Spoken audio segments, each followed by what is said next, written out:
네, 나이덕의 산속에서 자습서 28페이지 펴서 공부해 보도록 합시다. 먼저 1년. 길을 잃어보지 않은 사람은 모르리라.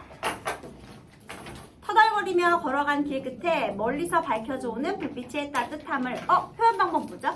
따뜻함을 모르리라 해야 되는데 맞아요. 모르리라 따뜻함을 목적어를 뒤로 빼버렸네요. 그래서 첫 번째는 이제 도치의 표현 방법을 통해서 길을 걸어보지 않은 사람은 불빛의 따뜻함을 모를 것이다 내용을 강조하는 거예요. 자, 그 다음에요. 여기서 길을 잃어보지 않은 사람, 얘는 모른대요. 그럼 길을 잃어본 사람과 잃어보지 않은 사람 어떻게 차이가 있느냐? 여기서 터덜거리며 걸어간 길 끝에 멀리서 밝혀져 오는 불빛의 따뜻함을 모를 것이다. 길을 잃은 경험이 있는 사람. 자, 이 사람은요 무엇을 알 수 있대요? 불빛의 따뜻함을 얘는 알고 얘는 모르고 이렇게 된 거죠. 자, 그러면 길을 잃어버린 경험이 있어야 좋은 거네. 그래야 불빛의 따뜻함을 알 수 있는 거네요. 자, 그러면 여기서 불이 뭘까? 너네가 깜깜한 산속에서 길을 잃었는데 저기 불이 있어. 그럼 뭐죠? 희망이지. 왜 있잖아요. 절망에 빠져본 사람만이 구원의 달콤함을 아는 거예요, 여러분. 어려움을 겪어보지 않은 사람은 어려움을 극복했을 때 없잖아. 그리고 문제 풀다 막혀보지 않은 사람은 성취의 기쁨도 알 수 없어요, 여러분. 근데 여러분은 항상 느끼죠, 성취의 기쁨을. 왜냐면 매일매일 막힐 테니까. 잘할 수 있지. 네. 그 다음에요. 그러면 길을 잃어버리는 것도 한 번쯤은 방황을 하는 것도 필요가 하네요. 네, 그 다음에 여러분 막무가내의 어둠 속에서 이연이에요. 자, 어둠 속에서 누군가 맞잡을 손이 있다는 것이 인간에 대한 얼마나 새로운 발견인지. 특히 있잖아요. 어둠 속에서요. 누군가를 맞잡을 손이 있다. 깜깜하게 보이지 않는데 혼자만 있는 것 같아서 너무 고독해. 너무 어둡고 힘들어. 여기 시련, 고독. 이런 상황에서요. 맞잡을 손이 있다. 희망과 위안을 주는 존재가 됩니다.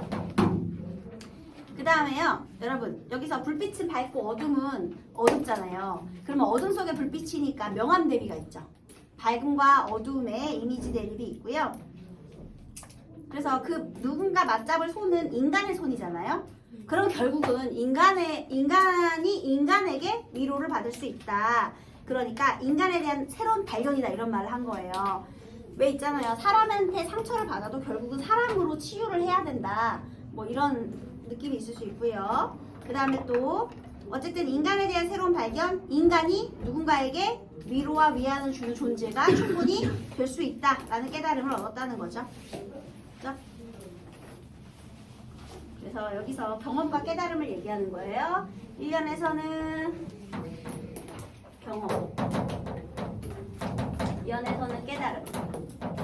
특히 이 맞잡은 손을 통해서요. 이거 인간은 누구에게나 위로를 주는 존재일 수 있다 라는 깨달음을 얻었다는 거죠. 새로운 깨달음.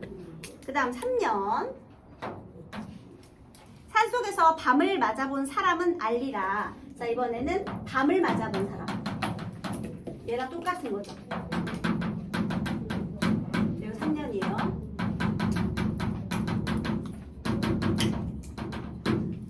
얘도 긍정적인 존재죠. 근데 얘들아 길을 잃어버렸다. 그 다음에 밤을 맞이했다. 전부 다 위기에 닥치고 시련을 경험한 사람이 되겠습니다. 그죠? 얘네들의 공통점은 위기와 시련을 겪은 존재. 이 사람은 알 거야. 그 산에 갇힌 작은 지붕들이 거대한 산줄기보다 얼마나 큰 힘으로 어깨를 감싸주는지. 자, 여기서 위로가 되는 것은 뭐예요? 작은 지붕들. 그럼 거대한 산줄기는 뭐야? 아무것도 아니에요. 그냥 자연이야.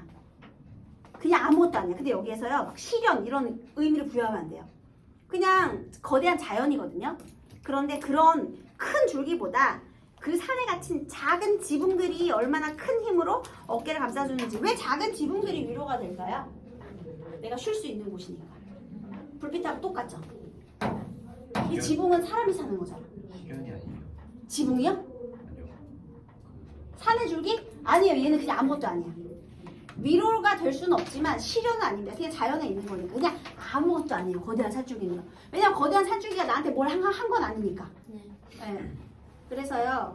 거대한 것보다 그러니까 있잖아요. 우리가 위로를 느낄 수 있는 건 거대한 산줄기가 아니라 작은 지붕들이다. 이렇게 작은 지붕을 강조하기 위한 표현이에요. 그래서 어깨를 감싸주는 위로가 될 수 있다라는 거죠. 그리고 특히 먼 곳의 불빛은 이제 자연에서 이렇게 말하네요. 나그네를 쉬게 하는 것이 아니라 계속 걸어갈 수 있게 해준다. 그래서 여기서요. 이 작은 지붕이 갖고 있는 먼 곳의 불빛이 있겠죠.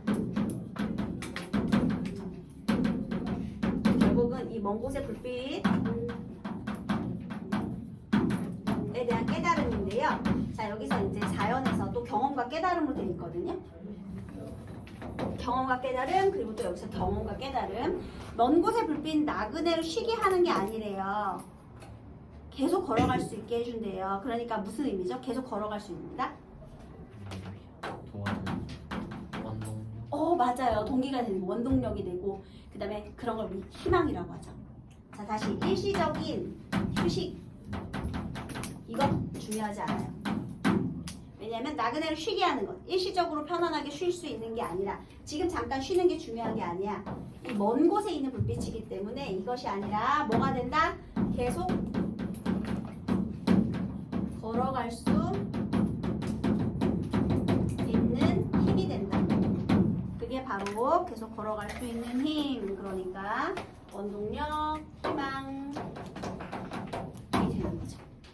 결국은 희망이에요. 그죠? 희망과 위안이 되는 거죠. 여러분도 핸드폰 잠깐 본다고 핸드폰 잠깐 보면 일시적인 휴식을 취한다고 뭐 도움이 되는 건 아니잖아요. 그죠?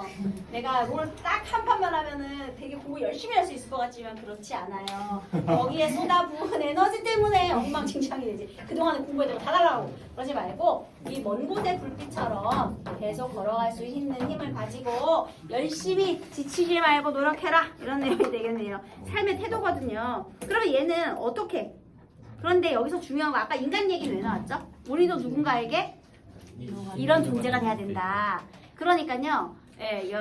선생님이 여러분의 불빛 같은 존재가 되길 바랍니다, 여러분. 그럼 되잖아요. 선생님을 바라보고 선생님에게 계속 도움을 요청하면서 좋은 성취를 얻을 수 있도록 노력을 하자. 이런 내용이죠, 여러분. 시가 너무 쉬워요. 그렇죠? 도치고요. 경험 깨달음 이렇게 되어 있고요. 그 다음에 비슷한 유사한 문장 구조를 계속 반복하고 있죠. 문장의 구조를 통사구조라고 하거든요. 유사한 통사구조의 반복을 통해서도 주제의식을 또 강조하고 있어요. 그리고 경험으로부터 그 삶의 깨달음을 얻어내고 있고요. 여기서 거대한 산줄기가 그냥 아무것도 아니다. 이것만 조심하시면 됩니다. 그래서 쉬게 하는 게 일시적인 쉼이고요. 계속 걸어갈 수 있는 건 지속적인 희망을 말하는 거예요. 그래서 희망이 되는 존재가 되자 이런 내용이 주제의식이 되겠습니다. 진짜 쉽죠, 여러분? 아주 쉬워요. 그게 바로 산속에서예요. 열심히 노력하시기 바라겠습니다. 네.